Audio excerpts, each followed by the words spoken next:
반갑습니다. 모래내 교회를 담임하고 있는 김진열입니다. 제가 모래내 교회를 담임한 지 이제 만 9년이 지나서 10년째인데 우리 노예에서는 처음으로 외부 설교를 하게 되었습니다. 부족한 저를 이 자리로 세워주신 염천교회 우리 당회원들과 또 박영근 목사님께 감사를 드립니다. 처음이다 보니까 많이 부족할 수도 있습니다. 그럼에도 불구하고 염천교회는 한 20여 년 전부터 제가 친밀하게 느껴왔던 교회입니다. 왠가 하니 제가 경주 구정교회 이규호 목사님 밑에서 교육전사로 사역을 하였습니다. 이규호 목사님과 박위금 목사님은 친분이 두터우셔서 자주 경주에 내려오셨지요. 게다가 이규호 목사님 은퇴하시고 그 후임으로 이 염천교회 부목사님으로 사역하셨던 장인대 목사님이 부임하셨는데 제가 장인대 목사님 밑에서 전임 사역하고 목사 안수까지 받았습니다. 장인대 목사님이 저를 처음 보시고 제 이름을 한 번에 기억했다고 했습니다. 왜냐하니까 염천교회에 제 이름과 같은 김진열 장로님이 계시다면서 그렇게 한 방에 한 번에 제 이름을 기억했다 자주 말씀을 들었습니다. 게다가 2005년 대구에서 인터풀고 호텔에서 우리 교단 총회가 열렸을 때 우리 염천교회 성도님들이 경주 구정교회에서 하룻밤을 주무시고 대구로 총회 참석하러 가셨던 적이 있으시지요. 어르신들 중에서는 그때 경주로 오셨을 분도 계셨을 텐데 그때 제가 염천교회 교인들을 맞이했었습니다. 그렇게 20년 전부터 염천교회에 대한 이야기들을 많이 들었었는지 왠지 낯설게 느껴지지만은 않았습니다. 또 제가 경주에서 목사 안수를 받았는데 목사 안수 받을 때 경동노회 노회장님이 우리 박영근 목사님의 큰형님이신 박영길 목사님이셨습니다. 참 인연이라는 게 참 끝이 없는 것 같습니다. 우리 전미영 사모님의 또 남동생이 목사님이셨는데 제가 태어나서 계속 자랐던 제 본교회 모교회의 부목사님으로 계셔서 또 이렇게 저렇게 연결이 되어지는 것 같습니다. 이렇게 염천교회의 목사님, 사모님 또 장로님과 인연이 있고 20여 년 전부터 벌써 인사를 드렸던 그런 추억이 있습니다. 제가 이렇게 염천교회와의 인연을 길게 이야기하는 이유는 설교가 좀 부족하더라도 잘 봐달라라는 그런 뜻으로서 제가 말씀을 한번 드려보았습니다. 예전에 제가 보험공단에서 진행하는 체력 진단을 한번 받은 적이 있습니다. 그 결과로 체력 평가도가 이렇게 그래프로 나와서 육각형 모형으로 표시가 되어졌습니다. 거기에 제 몸의 상태가 다 나오는 겁니다. 그걸 보고 운동 전문가가 또 나에게 맞는 운동을 추천해 주셨습니다. 그런데 그때 추천해 주신 운동이 어떤 걸까요? 수치가 평균적으로 좋은 것보다는 조금 더 평균 이하로 떨어지는 그러한 부분들에 대해서 그 능력을 향상시키는 운동들을 추천해 주셨습니다. 그래서 평균 이상보다 평균 이하를 올려서 온몸이 골고루 평균이 되도록 하는 것, 평균 이상이 되도록 하는 것, 그래야 건강해지는 것이겠지요. 예를 들어서 저는 근력은 그래도 조금 좋게 나왔는데 심폐지구력은 아주 낮게 나왔습니다. 그래서 매일 그럼에도 불구하고 매일 근력 운동만 한다라고 해서 몸이 건강해지는 건 아니겠지요. 오히려 심폐지구력을 키울 수 있는 운동을 그래야 온몸이 더욱더 건강해지는 건 아니겠습니까? 이와 같이 교회도 마찬가지입니다. 교회는 한 몸 공동체이지요.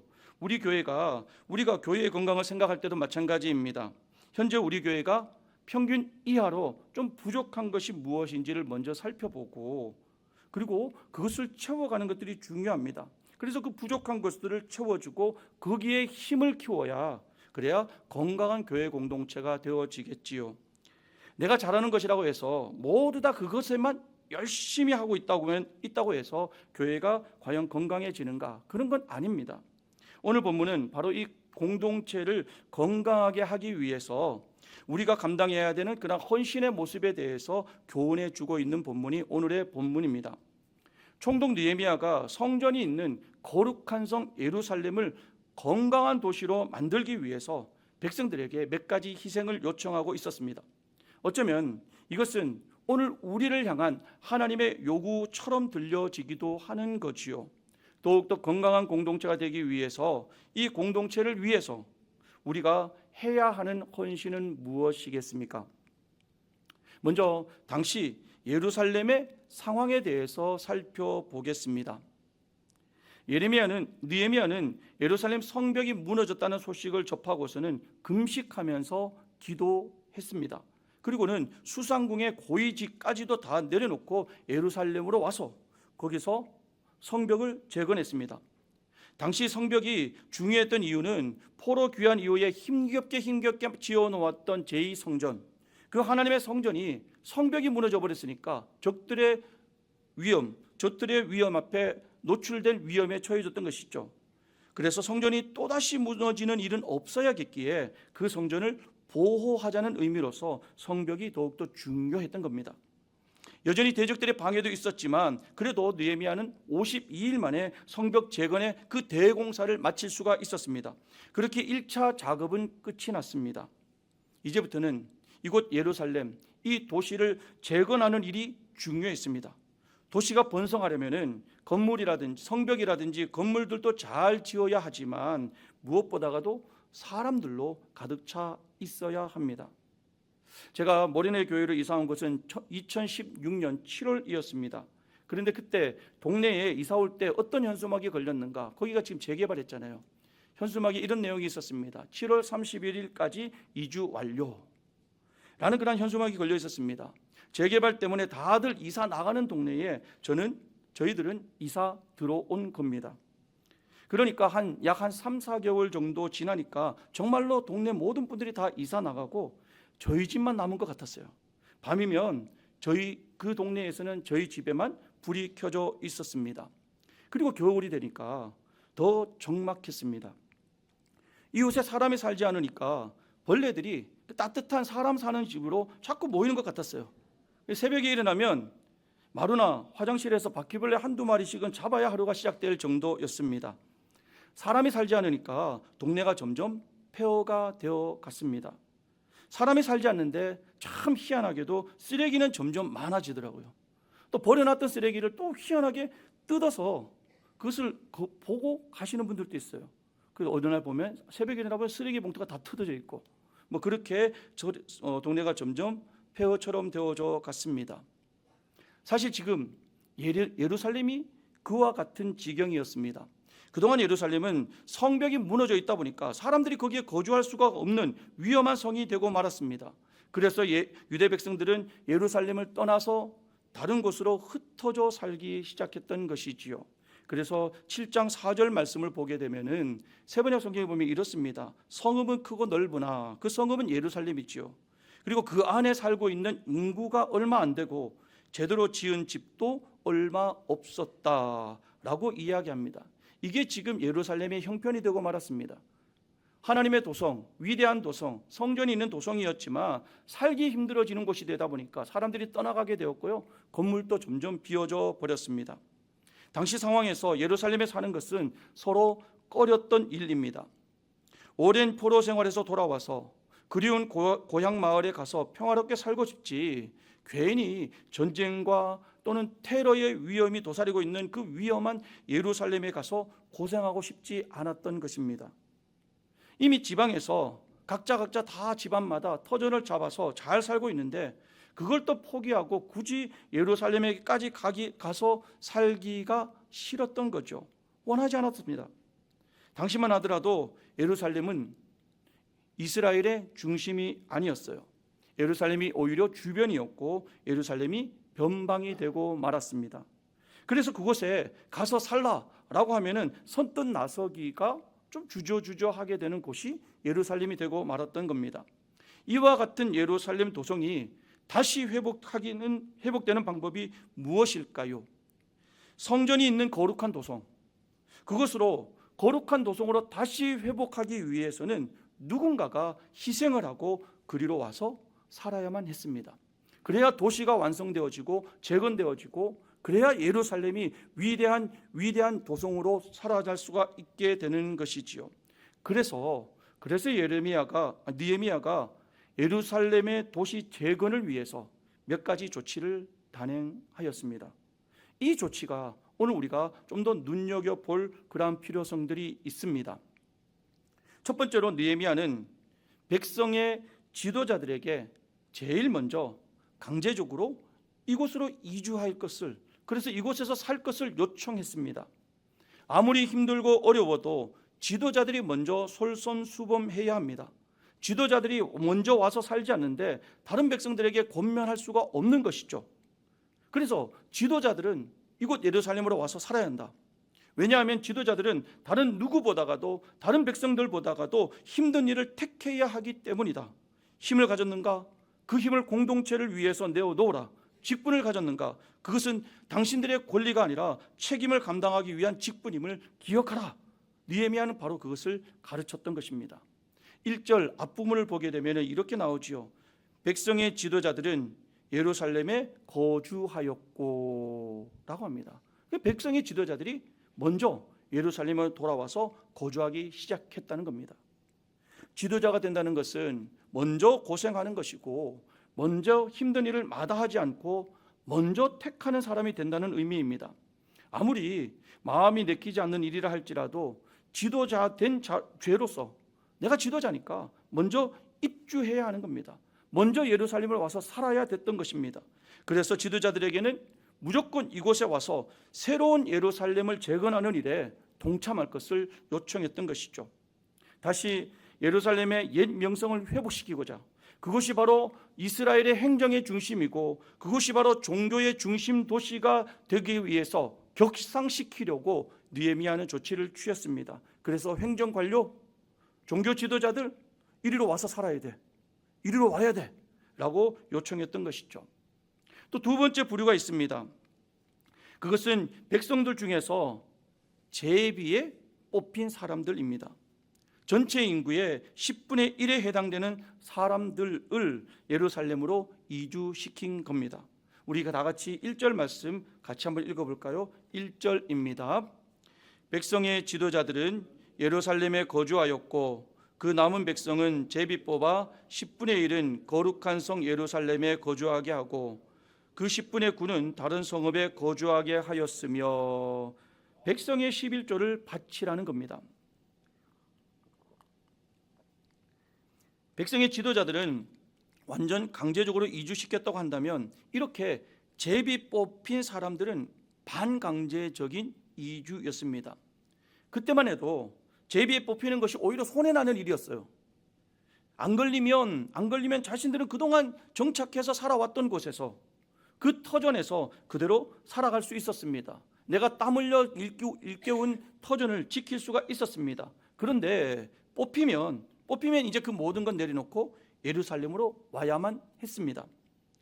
예루살렘이 중요한 것은 알지만, 너무나도 중요한 도성인지는 알지만, 그러나 현실적으로 거기 가서 살기가 너무 힘들다 보니까 서로 속으로 어떻게 생각했을까요? 제발 나는 뽑히지 마라. 하나님, 그냥 이곳에 살게 해주세요. 여기가 저는 편합니다. 이런 생각과 기도를 하지 않았을까요? 이건 로또 걸리는 거는 정반대입니다. 아무런 인프라도 없는 곳에 이제 가서 살면서 새로 만들어야 되는 곳이 되고 말았던 것이죠. 결국 이들은 억지로 등 떠밀려서 예루살렘까지 오게 된 사람들입니다. 그럼에도 귀한 것은 이렇게 뽑히게 되었을 때 그 결과에 대해서 이게 하나님의 뜻이구나 라고 받아들이면서 거기에 순종했다는 겁니다. 그렇게 등 떠밀려서라도 순종하는 게 그게 희생입니다. 세 번째 부류가 있는데 어쩌면 가장 소중한 사람들일 수도 있습니다. 이는 백성들 중에서 자원하는 사람들이었습니다. 2절의 말씀도 같이 한번 읽어볼까요? 2절입니다. 예루살렘에 거주하기를 자원하는 모든 자를 위하여 백성들이 복을 빌었느니라. 예루살렘에 거주하기를 자원하는 사람들이 나타났다는 겁니다. 지도층도 아니고 등 떠밀린 것도 아닌데 자원하여서 이주하기로 한 겁니다. 그야말로 진짜 백이들이죠. 얼마나 귀한 이들입니까? 누가 시킨 것도 아닌데 나 거기 가서 살겠습니다. 자원하는 심령입니다. 이렇게 이 본문들을 하나하나 묵상하다 보니까 여기에 영적인 원리가 명백하게 나타나고 있습니다. 가만히 보니까 이것이 바로 우리가 교회에서 봉사하고 사역하는 그러한 부류의 모습들이 아닌가라고 생각이 되어졌습니다. 이 세 부류가 딱 그렇게 나누어지는 것 같습니다. 첫째는 직분을 받았으니까 어쩔 수 없이 하는 사람들이 있습니다. 지도자들에게는 솔선수범하여서 어렵고 힘든 일을 택하라는 겁니다. 권리만을 자랑하지 말고 강제 의무 사항을 지키라는 거죠. 지도자니까, 목사니까, 장로니까 강제적으로라도 해야 할 일들이 있습니다. 지켜야 할 자리들이 있습니다. 직분을 받았기 때문에 누가 뭐라 할까 무서워서 어쩔 수 없이 봉사해야 될 때도 있습니다. 전도회 활동을 해도 강제적으로 맡게 되는 그런 감투들도 있지요. 사실 우리가 진심으로 하고 싶어서 회장하고 정말로 하고 싶어서 임원하는 경우들이 과연 얼마나 되겠습니까? 대부분 어쩔 수 없이 맡게 되는 그런 직책들이겠지요. 그래도 지도자이니까 그 일에 헌신하셔야지만이 교회 공동체가 건강해질 수가 있습니다. 두 번째로는 등 떠밀려서 하는 사람들도 있습니다. 그냥 하다 보니까 그냥 코가 깨어서 계속 봉사하고 있는 우리의 모습을 발견할 때가 얼마나 많습니까?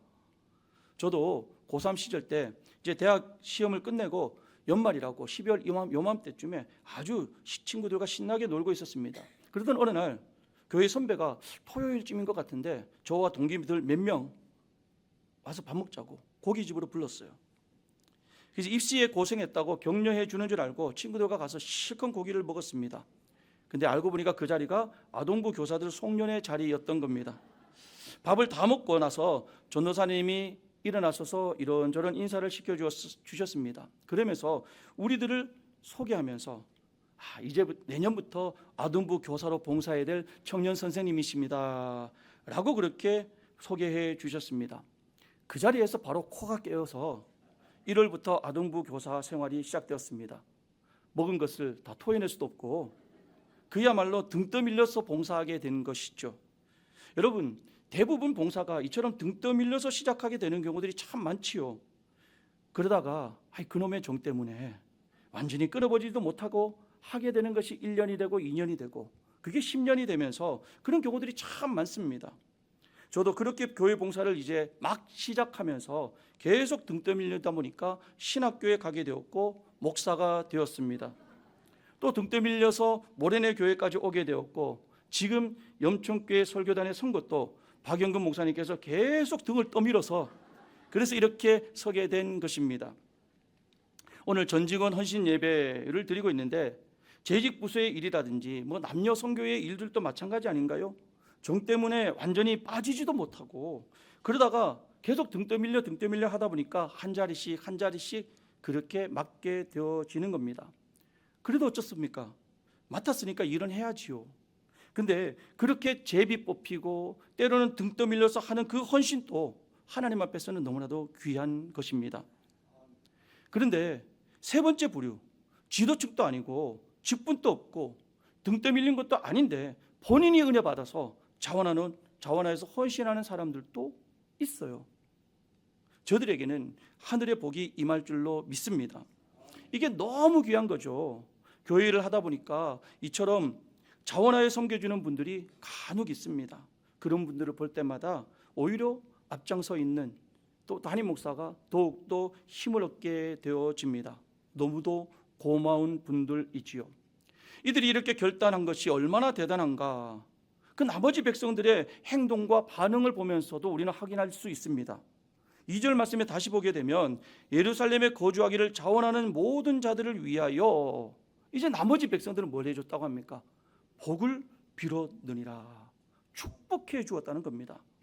비록 자신들이 거기에 가지는 못하지만 그래도 힘들고 어려운 길들을 자원하여 가는 그 백성들에게 남아있는 백성들이 복을 빌어주는 장면입니다. 여러분 이거 가만히 머릿속에 떠올려 보면 매우 감동적이지 않습니까?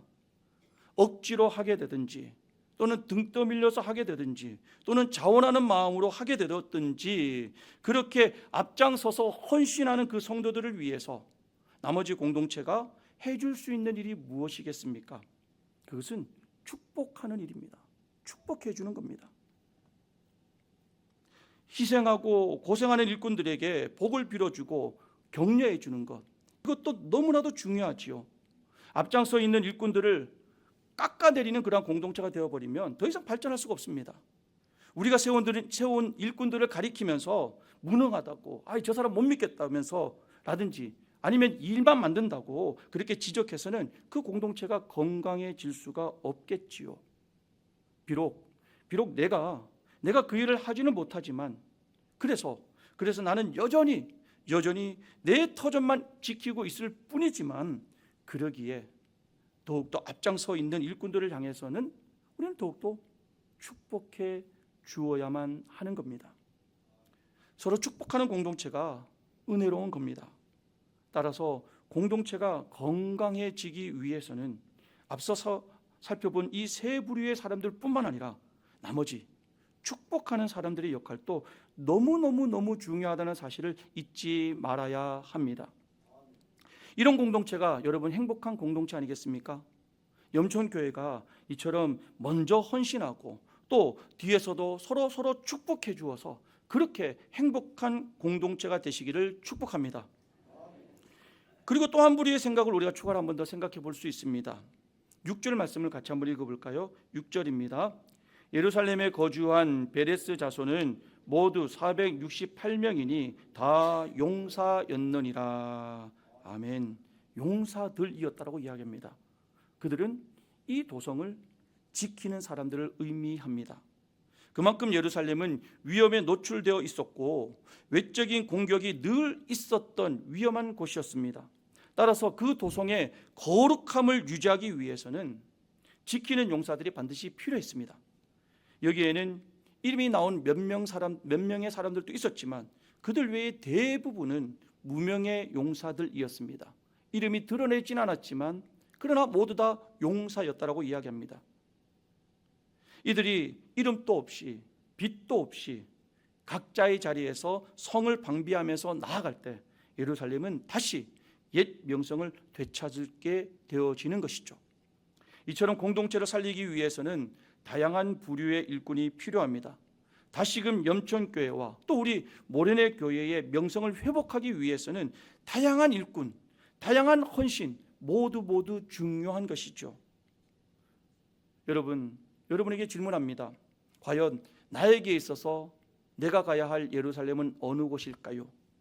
이 예루살렘은 그 옛날 다윗 솔로몬 시대의 그 화려했던 도성이 아니었습니다.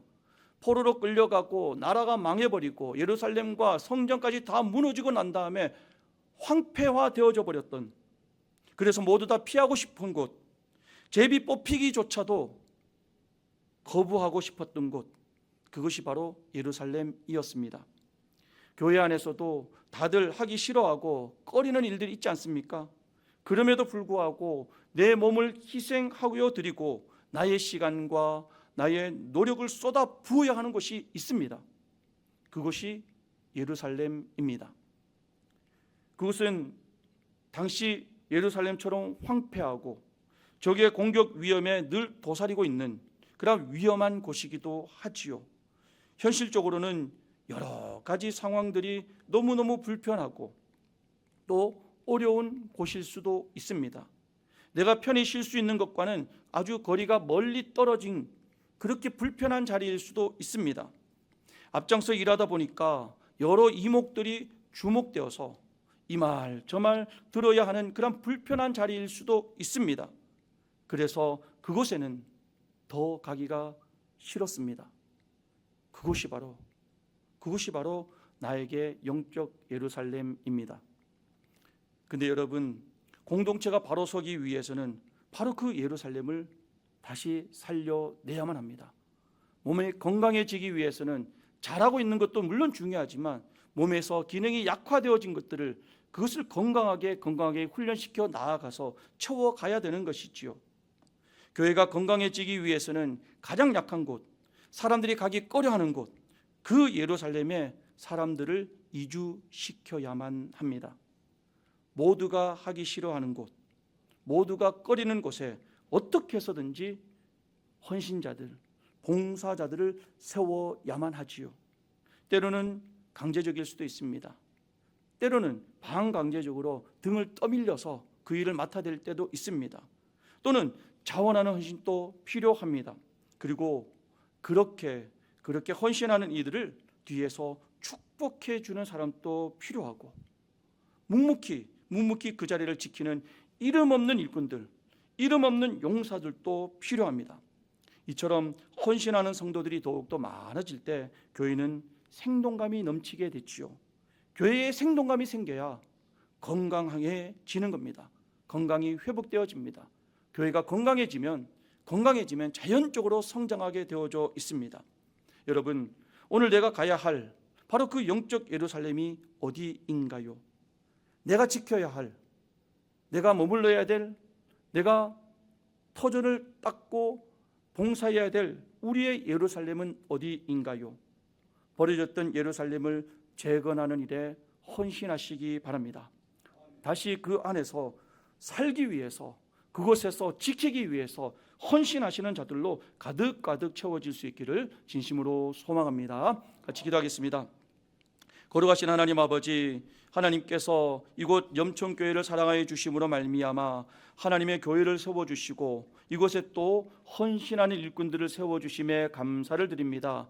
내년 2026년을 맞이하면서 새롭게 직분을 받고 새롭게 재직으로 되어져서 주님 앞에 헌신하는 모든 전 직원들에게 하나님의 은혜와 하나님의 영광이 나타날 수 있도록 주님 도와주시옵소서. 그들 가운데에서는 지도자이기 때문에 어쩔 수 없이 맡아야 되는 일들도 있습니다. 어쩔 수 없이 책임져야 하는 일들도 있습니다. 때로는 등 떠밀려서 반강제적으로 해야 되는 일들도 있을 수 있습니다.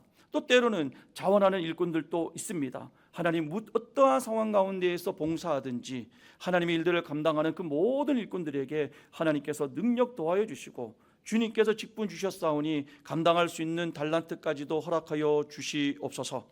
또한 앞장서 일하는 모든 일꾼들을 바라보면서 저들을 위해서 축복해 주는 무리들도 더욱더 많아질 수 있도록 하나님 은혜 베풀어 주시옵소서. 내가 갈 수 없는 곳, 저 위험한 곳, 저 힘든 곳을 향해 가고 있는 그 일꾼들을 바라보면서 축복해 주는 사람들이 더욱더 많아질 때 교회는 더욱더 건강해질 수 있으리라 믿습니다. 하나님 아버지, 우리 염천교회가 이와 같이 서로가 서로를 격려하고 축복해 주는 교회가 되어질 수 있도록 하나님 다스려 주시옵소서.